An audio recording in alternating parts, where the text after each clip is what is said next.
Welcome to Wadi es-Sebua, which is an Arabic version of what would be in English the Valley of the Lions.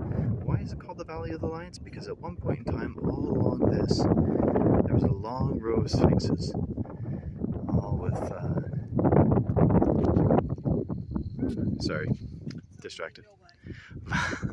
Long line of sphinxes that used to approach this process. Now this is a bit of an interesting temple, not because it's beautiful, but because it's very significant. If I was to pull us apart just for a second, we're over the hill so we can't see the water, but you'll take a look.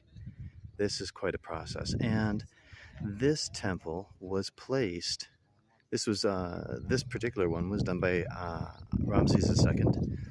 And it was placed here at 150 kilometers south of Aswan, so almost on the Nubian borders, at a place where there was a natural crossroads of the trade routes, the caravan routes through the desert, and also a place where the Nile was particularly problematic. It was rocky, it was a little bit dangerous. So a lot of the boats would stop here and rest and get ready for the next journey. So it was kind of a natural meeting place, and being right on the edge, it was this important little space for the pharaoh to kind of say to any incoming Nubians, this is the power and the opulence and the majesty of Egypt. So we would be coming through this first pylon, this first set of gates, which has long since disappeared. One thing I do want to notice are these little holes right here, right, which would probably be for gate lintels. I can only imagine how massive the boards would be, how massive the gate would be. So these gates would open and you would come into all of this. All along here you'd be lined by sphinxes with human, lions with human heads. You'll notice that they're not in the best condition. These ones over here have been restored. They were originally destroyed and taken. They got found and brought back. But one of the things I do want to point out is that over here we have a sphinx with the face of Ramses sitting on top of all of these Nubians, all of these African-looking people that he has enslaved and taken over and shown his power. If we were to go over here to the right instead, we're going to see, again, Ramses the Sphinx. And he is lined up on top of people who look very Asiatic is the word for it, but they look very different. They're from the East. And so he's got all of these people under his control. He has shown his might and his power and has taken all of this for himself. Right. Here there'd be another gate, another pylon. We're going to walk past this group over here. And if you know any German, feel free to listen in. But again, as you can tell, this used to be quite ornamented and much larger and impressive than it is.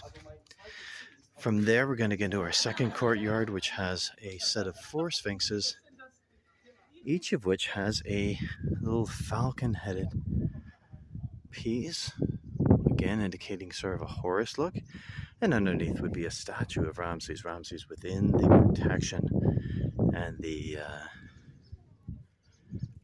auspices of Horus. So Ramses is having himself being put underneath the gods. Now we would continue on up, and here there'd be a huge pair of statues of Ramses, one on either side. Now one of them still remains, and the other one has been lost to the desert sand. So we only have the one left. So we'll take a look at that one. This is Ramses the second in all of his glory, along with his daughter down there. Traditionally, of course, anyone that isn't pharaoh becomes smaller. And again, as per the usual, for the pylons, for the pylons for the gates, we see this massive picture of Ramses in all of his might, grabbing a bunch of, I'm going to say Nubians because I can't tell from here, and getting ready to smite them or take them hostage. On the other hand, here he is making offerings to Horus and keeping in process. Here we have the indications that there used to be all sorts of inscriptions here, and that they have been worn down, lost, or otherwise taken care of. From there we get into our first hypostyle type hall, and this is really amazing. We've got all of these 10 statues of Ramses, all in the Osiris pose, kind of comparing him to the gods, to one of the most major gods in the pantheon. Now erosion has done its thing, and there isn't much left of them. I think there's only the 3 with the head still left, and only 1 with the crown still left. But once more we see Ramses making offerings to the gods on both sides of the wall, and him flanking anyone coming in.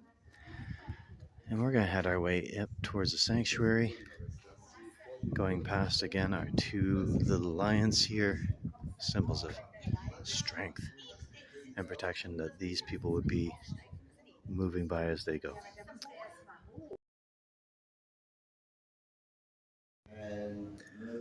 And here we are for part 2. This is the inner courtyard, the inner process. This used to be one big roof and 12 square columns, which is interesting enough, but there's more to be seen.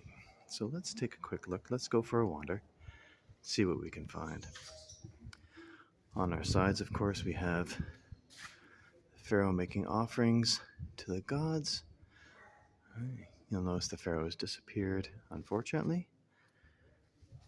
But as we go into the sanctuary, as we go into the heart of the temple, we see some really interesting stuff and some amazing but also interesting craftsmanship and work. So first I want to take a look at this one right here. Over here on your left, you'll see Rameses II here making some offerings. And over here, this is the interesting part, because we have Amun on the left and Isis on the right. And now normally their son would be in between, but that is the image of Ramses. He has designated himself as a god and has put himself right in the middle. Ramses did have a little bit of an ego, let's be honest, but he continued on with the process. I'm just going to show a couple more pieces just so you can take a look. But this is some of the amazing artwork. We're going to go into the sanctuary, and then we're going to come back so we can see a couple of other things. In here, into the heart of the sanctuary, right in front of us, we would have had 2 statues. One to Amun, one to Ramses himself. Now, the statues were long taken out, destroyed, or just removed, and in their place we see a picture of St. Peter. Now, there's not much left of him, but he would have been right here. We'll see if we can see part of his face. There we go. St. Peter in the middle of a little niche filled with Egyptian symbols. Of course, the ceremonial boat that would take the statue out. And all of these various pieces we see again up here, our vulture being wings outstretched in a form of protection. And some pretty decent artwork in here. But one of the things I do want to bring you, I'm going to bring you back out for a second. I want to take a look. If we were to look up here at these ones, we got to say, this artwork is not really to the same caliber that we would have seen down in Karnak or Luxor or any of the more northerly places. I'm just going to see if I can find a couple of other pieces that are kind of obvious. Let's take our lentil here, for example, that one right there. And it is not quite to the same quality that we have seen further down the Nile. This is because what we had here was a local viceroy with limited resources who had to take the local Nubian workers who were not used to the Egyptian style or craftsmanship and had to use all local materials, all of the Nubian or Kushite stonework. So we see this sort of bland stone, which is rather rough as opposed to the fine granite, black granite or red sandstone that we would have seen in our previous tombs. So just a little bit of an interesting observation. Anyways, that is our tour. We're going to leave it at that, and I will welcome you to the next step. Here we go.